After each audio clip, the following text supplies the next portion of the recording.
And welcome into the Radio Days edition of Now and Next. I'm Dave Trafford. I got to sit in with Jerry Agar on Newstalk 1010 and his Party for Two.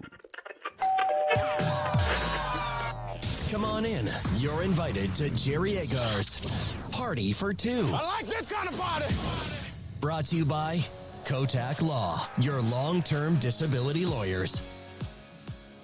And joining me at the party table, the chief executive producer at Story Studio Network and the host of the On the Ledge, your Ontario Politics podcast, Dave Trafford. Good morning. Hello, Jerry. How are you?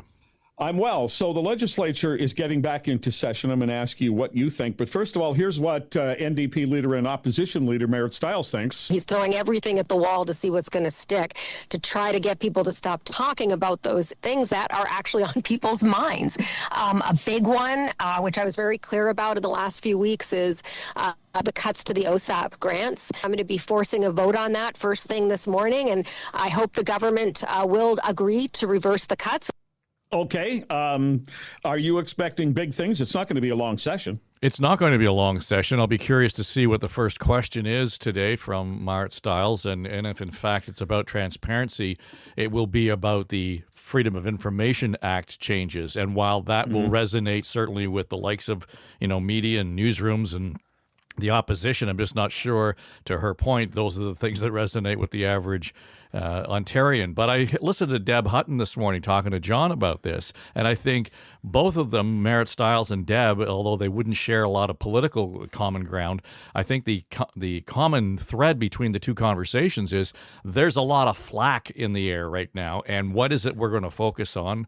I heard Brian Lilly last week talking about this, goes to a scrum and he's not quite sure what story you're going to cover, and there's a real confusion among the press gallery. And that might sound funny, and you can belittle the media for not having a handle on the story, but generally speaking, that is going to be the challenge, and Deb pointed it out this morning in terms of how do you make all of this noise sound like that's something that's relevant around the kitchen table. So, there will only be 30-odd days to get all of this done in terms of legislation that's going to go through between now and the end of the sitting. So it's going to be a hyper kind of period for opposition and the government just generally. Okay. I don't know how much the public is engaged in that Freedom of Information story. I think Merritt Stiles might not get a lot of traction if she goes after Ford on the Billy Bishop Airport, because downtown Toronto people may care mightily. Maybe some people around the city elsewhere may care mightily. But is that a big issue in Timmins? I don't think it is, and I think to some degree, the polling that came out and that the Premier was waving around saying, the majority of Ontarians like this. Well, that's the majority of Ontarians who think it would be a good idea perhaps to have an airport down there. But I think what's remarkable about today's announcement is that he's invoking Bill 5, essentially to say we can kind of go in and we can move forward, fast-track big projects like this. We can take control of it vis-a-vis environmental assessment and so on.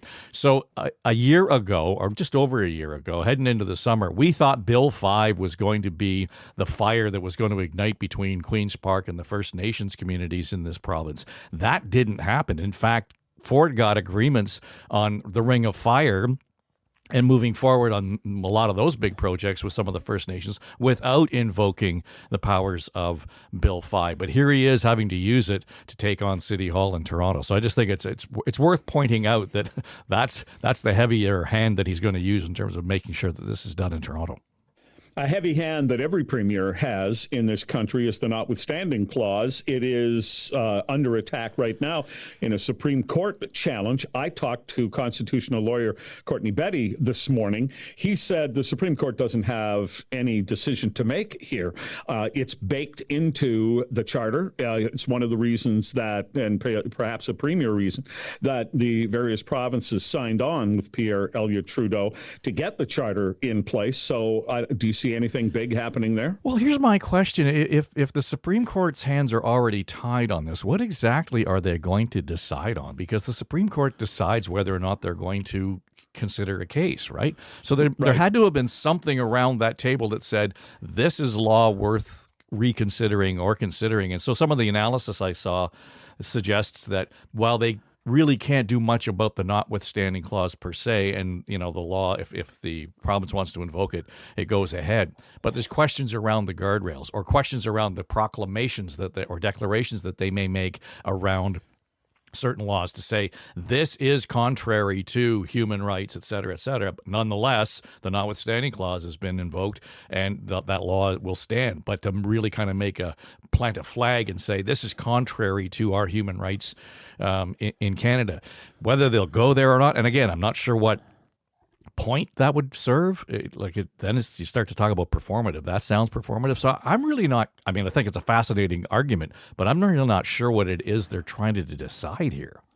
Well, maybe they decided to take it up. I'm just blue skying here, but maybe they decided to take it up to say, let's just put a nail in it here to say this is part of the law, deal with it. Well, they've already done that, haven't they? I mean, earlier on, they said, yeah, well, it doesn't matter. You can go ahead and do this. It's the notwithstanding clause. So they've declared on that in other cases, like the language law in Quebec. Well, a lot of people don't remember what happened last Thursday. So Queen's Park has launched a $1.3 billion fund to buy unsold GTA condo inventory and convert it into affordable rental units. It's called the GTA Rental and Affordable Housing Initiative. I would want to see a lot of details. I mean, are they going to buy these things for $800,000 and then rent them out as though they only cost $250,000? That's a lot of money to pump from one taxpayer to another.